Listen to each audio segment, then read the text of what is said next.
Hey guys, so I was on a call with one of my students yesterday and we were doing a coaching call going through some mock interview questions because he's got an assessment centre coming up, okay? And we made some really good progress, particularly with regards to his delivery, so how he's speaking, how he's saying the answers, tone, how he's sort of coming across. We made a really good delivery, which I wanted to share with you guys in this video because I thought this would be valuable for a lot of you. So when I jump on an interview with people, okay, or I jump on a coaching call with people, usually the first time, okay, so usually the first time I do an interview with someone, they come across very monotone, robotic, disinterested a lot of the time. There's some people who I jump on the call and they're straight away fine. But there's a lot of people, maybe if I put a number on it, like 75%, 75% of people you jump on a call and you're just not, it sounds like you're not interested in this interview. Okay. Why do you want this degree apprenticeship? I want to do this degree apprenticeship because I want to do a path which is going to give me experience and it's going to give me really like whatever. And it's just completely doesn't give me any confidence at all. And I put myself into the shoes of a recruiter, and I'm thinking, if I'm a recruiter, do I want you, who's sort of just like, yeah, so I'd like to work for this company because I did this research. I know that you really care about this, right? Do I want to hire you? Probably not. Okay, probably not. You want to come across as more enthusiastic, more passionate, okay? Because that's the person who they want to get in the role. Because these companies, they want to hire people. Okay, this is like the fundamentals for it. Why do they go through all these random interview questions like, why do you want the role? What do you know about the role? Okay, like who cares, right? The reason they ask that is because they want someone who actually wants the role. All they want is they don't want people to quit. They don't want someone to join a degree apprenticeship and within 6 months they quit, go to another company. 6 months, they didn't know what it was going to be and now they don't like it anymore. They don't like the industry, right? That's why they ask these questions to see if you're a good fit for this role. Okay, because they want someone who's going to stay there the long term. Okay, so they're going to hire someone who's genuinely passionate, who's genuinely enthusiastic about the role. Okay, or they're just going to hire someone who's just completely monotone and just doesn't sound like they even want to be there. Okay, it's the passionate, it's the enthusiastic one, right? And this is something I'm seeing with a lot of people is the default mode at the moment is I sound like a disinterested person who doesn't care and I couldn't care less about the role anyway. That's the default mode. Which is why it's going to be so easy to just come into some of these interviews, insert a bit of good delivery, insert a bit of passion, inject a bit of enthusiasm, and already you're above 75% of candidates. Okay, I can already tell where this video is going today. I can just guys give you a warning. I'm just going to be super raw, unfiltered in this video. So if it sounds like I'm going on a bit of a rant, I'm just going to give you as much value as possible. Okay, so I think there's two reasons why people do this. Okay, two reasons, and I think both would have been me in the past. So I'm talking particularly here about video interviews and online interviews. So video interviews is where like text pops up on the screen and you just speak it and it records your answers. And then online interviews where you might be on a Microsoft Teams call or a Zoom call or something like that. These are the two types of interview in particular I'm talking about, okay? And I think people are very monotone, very robotic, very serious, very no energy, no passion, all of this sort of thing. Two reasons. Number one, and this was a big one for me, is because whenever I used to go on calls, I used to be like super self-conscious about it. Just being at home on my calls, talking about stuff, because like people can hear me. Like there's walls and doors. That's what I was number one self-conscious about. I'd be on a call with someone, and I'd just be picturing someone else in my house, like standing outside the door, right? Like listening in, right? And that's what made me very self-conscious about calls and saying things, and so I'd try and be as quiet as possible. Yeah, as quiet as possible, really. Okay, so that was the main one for me. Okay, and I think obviously as a practical purpose, if there's people in your house, you're on a call, you don't be saying a whole load of random stuff, right? But in your interview, for a second, in your interview, you just need to forget everything, because that's what I'd be doing. I'd be like in a call thinking about, okay, if they can hear me, it just sounds stupid what I'm saying. Get rid of that self-consciousness. Okay, no one cares. This is an interview to get a £25,000 job. Okay, who even cares about if anyone's listening, anyone can hear you, it sounds stupid, you're talking to yourself, video interview, online interview, it doesn't matter. I'm sitting here in a room in my house talking to myself on a YouTube video. Okay, so it's at this point, me going on calls now, I couldn't care less if people can hear me, people can't hear me. Because that was the first one for me. I was self-conscious about people hearing me doing these interviews and doing these answers. But it just comes with, you just have to stop caring. No one cares. No one cares, okay? You just got to do it with, you just got to completely, because if that's in your mind, if you're thinking, oh, okay, what happens if someone's listening to me right now? You're not going to give it your all. You're not going to go full. And that was me. Okay, so you just have to get rid of that. Get rid of that. No one cares. This is a 25k job. Doesn't matter if everyone can hear me chatting some rubbish about like, oh, I really like your company because of your innovation and your sustainability. Like, it might be a bit self-conscious or whatever. Fine, no one cares. Okay, so that's the first one. I think for me, the reason why I used to be on calls, video calls, and that sort of thing, just stuff around my house, just self-conscious, just because there's other people around. You just got to get to a point where you just don't care anymore. Okay, and that's where I'm at right now. Like, I just couldn't care less. Okay, and it's going to come with repetition and also just mindset. Okay, so that might be for some of you. It might be sort of that self-conscious aspect. Because obviously, it's not like you're living home alone. You're going to be with your family and all this sort of thing. Okay, just get rid of that. Okay, just get rid of that. Forget it. Okay. Now, the second reason I think is social conditioning. Okay, from school in particular. So, in school, in lessons, there is basically, and feel free to disagree, by the way, if you disagree with anything I'm saying here, put it in the comments. I'd love to see it. In school, there is a culture that I have found, again, correct me if I'm wrong, I have found a culture of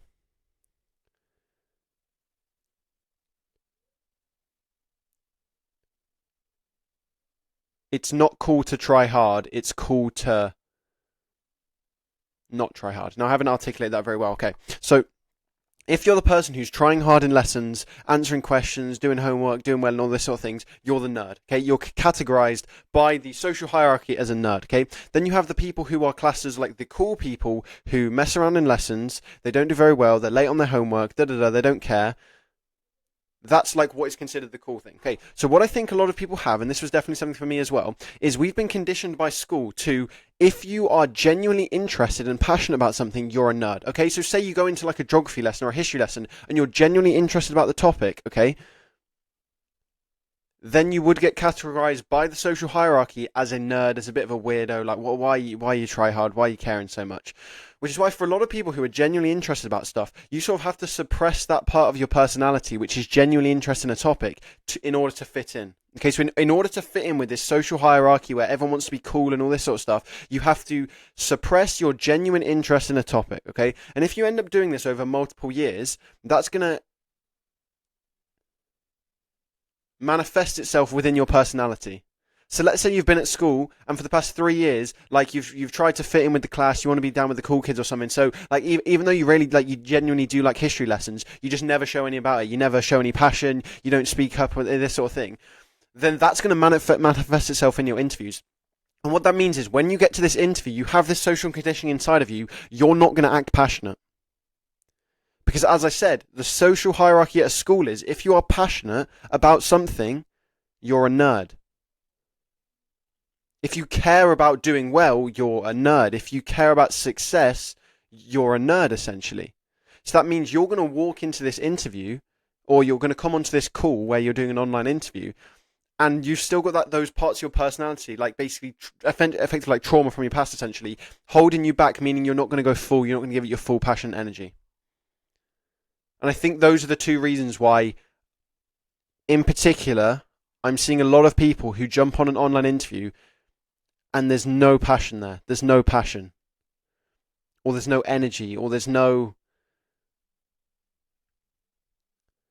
just no interest there. Because it's either like the self-conscious thing about just having that interest, or number two, it's the social conditioning from school that has taught you the entire time to not show an interest.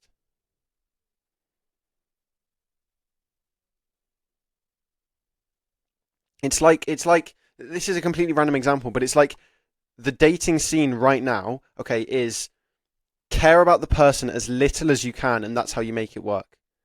Okay, because if you care about them too much, like you start texting them more, seeing them more, whatever, then they'll pull back, okay? But what you have to do is that, if they reply for 40 minutes, you leave them on 2 hours, okay? Don't reply too much, okay?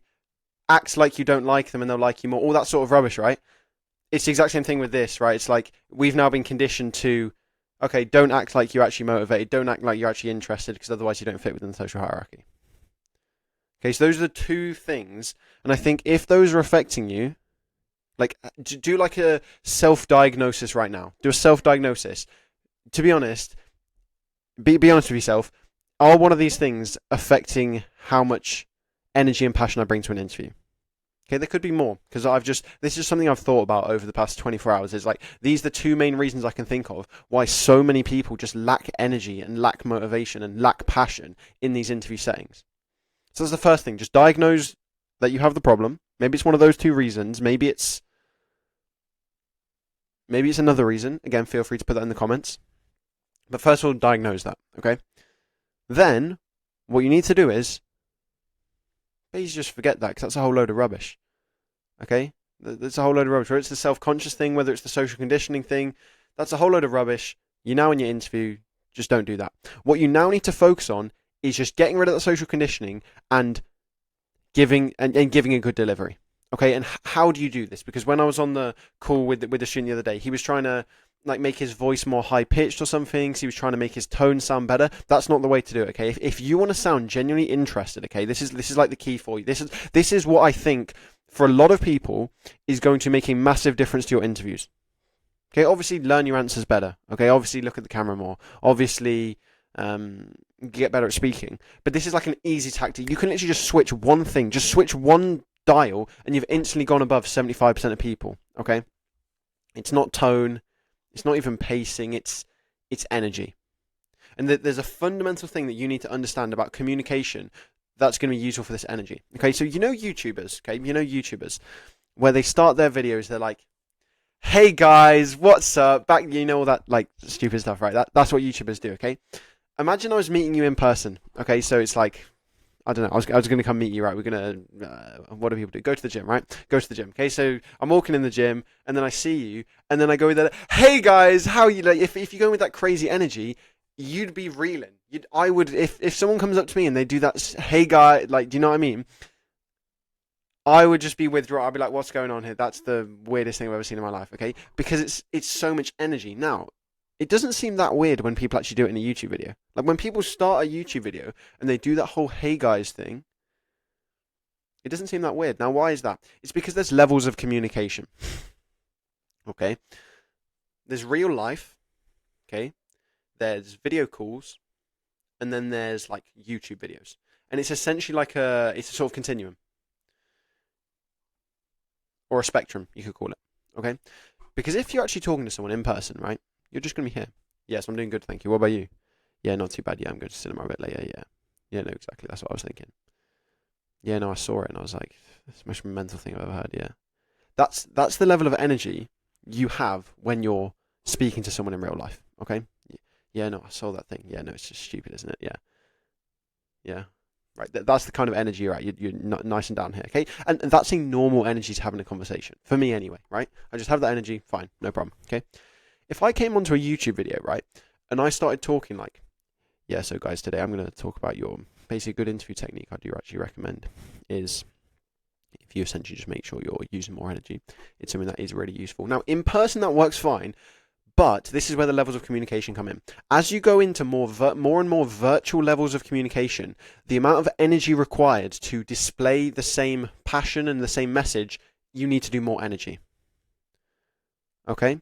Which is why, when you get to YouTube videos, that's why they have to do so much energy, because it's the levels of communication. It's no longer an in-person thing. It's now, okay, we are across the internet, and I'm on a video format, therefore I need to put more energy in. Okay, and I think this is another thing where potentially people get wrong with the energy side of things is people might jump on an online interview and they talk as if it's a real life conversation with their friend. Yeah, so I want to do a degree apprenticeship because I'm really interested in doing the projects and all this sort of thing, and I like the 80-20% split, and I want to go and get this degree, and it's going to be really useful, and it's going to give me a good career, right, for the next 30 years. Okay, if you're in person talking to someone, as I said again, that's fine. That would probably be fine, or decent at least.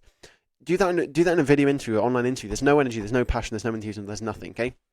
What you have to do is, the moment it steps up to an online virtual interview, you have to start bringing more and more energy, okay? Because now there's this barrier to communication. That's why in a YouTube video like this, okay, I give more energy than I would in real life. Because I have to get this message across to you. That's why it's the, hey guys, what is up? Welcome back to the channel. Subscribe, like, all this stuff. The energy is because there's a barrier to communication now, which you need to jump across. So this is something I seriously want you guys to think about, is when you're jumping on these online interviews and video interviews, number one, The social conditioning you've had from your home environment and also your school environment, bin that, okay? Just bin that. Get rid of that, okay? Number 2 is raise your energy levels to aim for a YouTube video. Honestly, just aim for a YouTube video, okay? A lot of you, especially if you watch YouTube, I don't really have TikTok or Instagram, so I don't know if like TikTokers do this or something, but I'm just going to use YouTube because that's what I use, right? Just aim for YouTube level energy. YouTube level energy. Like imagine when you're on a video interview, imagine you are filming a YouTube video to your loyal fans and followers or whatever. And that's going to make your interview so much better. So much better. Let me do a direct comparison right now, okay? I know this video is all over the place. As I said, I'm just talking about everything that's on my mind right now. Don't really have a structure. Okay, so, okay, Owen, can you just tell me why you want to do a degree apprenticeship? Yeah, so the reason I want to do a degree apprenticeship because I'm really interested in doing projects and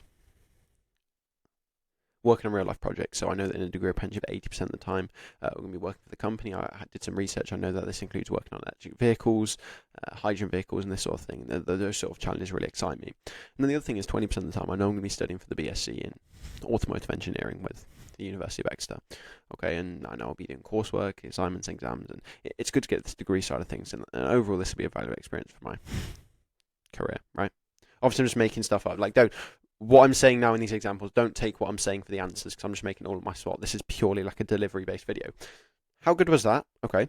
And then compare it to this. Yeah, so the reason I want to do a degree apprenticeship because firstly there's the project aspect of things. So I know that 80% of the time I'm going to be working on projects at your company. I research how your company has recently done new innovations in the field of electric vehicles and also hydrogen vehicles. And it's these kind of engineering challenges that I want to work on. It really inspires me there. Okay. Another thing is I know with the degree apprenticeship, 20% of the time I am at university. So that means I'm going to be studying for a BSc in automotive engineering with the University of Exeter. And I'm excited to do those courseworks, assignments and exams because that's going to give me that degree, which is going to be really useful for my career going forward.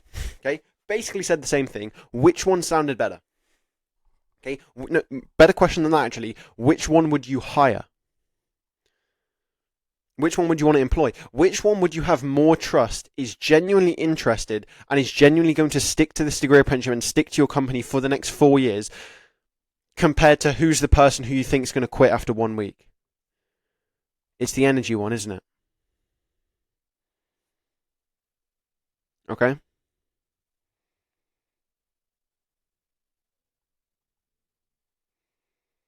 Yeah, leave a comment down below.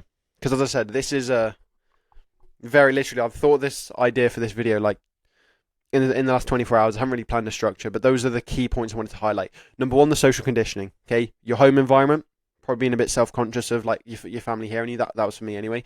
And number 2, the school environment, because you've been conditioned by school to not be passionate about anything. Otherwise, you're basically a nerd and you're going to get ostracized for it. Okay, those 2 conditioning things, just get rid of them, bin them off. No one cares. Okay, just get rid of that. Get rid of that. Okay, and then the main thing is that aim for YouTube energy. Aim for some serious YouTube energy. And when you start practicing, or if you're part of my coaching program and you're jumping on calls with me and that sort of thing, aim for that YouTube energy and overdo it. Okay, so it's when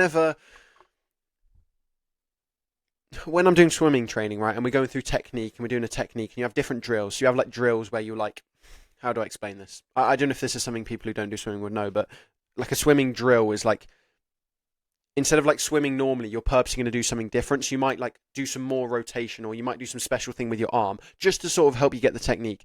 Whenever there's a drill, you always start with overdoing it. Okay, so if they're trying to get you a bit more rotation in your shoulders as you're doing the swimming, right? What they'll do is like they'll give you a drill and they'll tell you to specifically over exaggerate, do it ridiculous, like, okay, literally go mental with the shoulders, okay? Just for the purpose of that drill.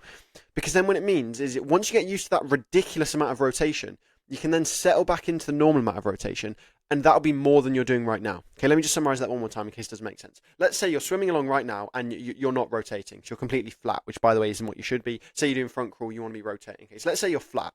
What they'll do is they'll get you a drill where you're like massively over exaggerating the rotation, like you're going mental, okay? And then once you've done that drill and you've got used to the rotation, that's going to then help you to go to like the final stage, which is where you're doing a good amount of rotation. Okay, so I'm not doing the full amount, but I'm doing a bit more of it, and I'm more used to it because I've over-exaggerated. Do this with the YouTube thing. So when you're doing your next practice sessions for video interviews, online interviews, okay, over exaggerate the YouTube thing. Do like a ridiculous amount of energy of this is what I'm interested in. I want to do this to group. Like go into ridiculous amounts of energy, even if it seems a bit cringe. Honestly, for some people, especially if the social conditioning for it, especially if the school conditioning is strong for you, you're actually going to genuinely struggle doing this, okay? Because like your mind has been conditioned, okay? But now it's time to break that conditioning. Go above and beyond until it's literally cringe. That's how much energy you're doing. Then you can just slowly balance it down. Okay, but for most of you, it's not going to be a case of, oh, I don't want to give too much energy. As I said, for like 75, 80% of you, it's going to be, you don't give enough energy at all. You're as monotone and bland and boring and uninterested as like a ChatGPT giving an interview. Okay? That's just the truth for a lot of you, okay? But the good news is it's something you can change super easily. Literally just picture yourself as a YouTuber. Just become a YouTuber, man. Don't become a YouTuber. I mean, you can if you want, but that's besides the point. Pretend you're a YouTuber. That's what I meant to say. Okay, I think I'm going to leave the video there because I think I've covered everything that I wanted to cover. If there are any questions about this, any comments, any thoughts, anything you disagree with, anything you do agree with, go put it in the comments below. Okay, it'd be good to see your thoughts. Okay, hope this really helped, and I'll see you guys in the next one. Take care.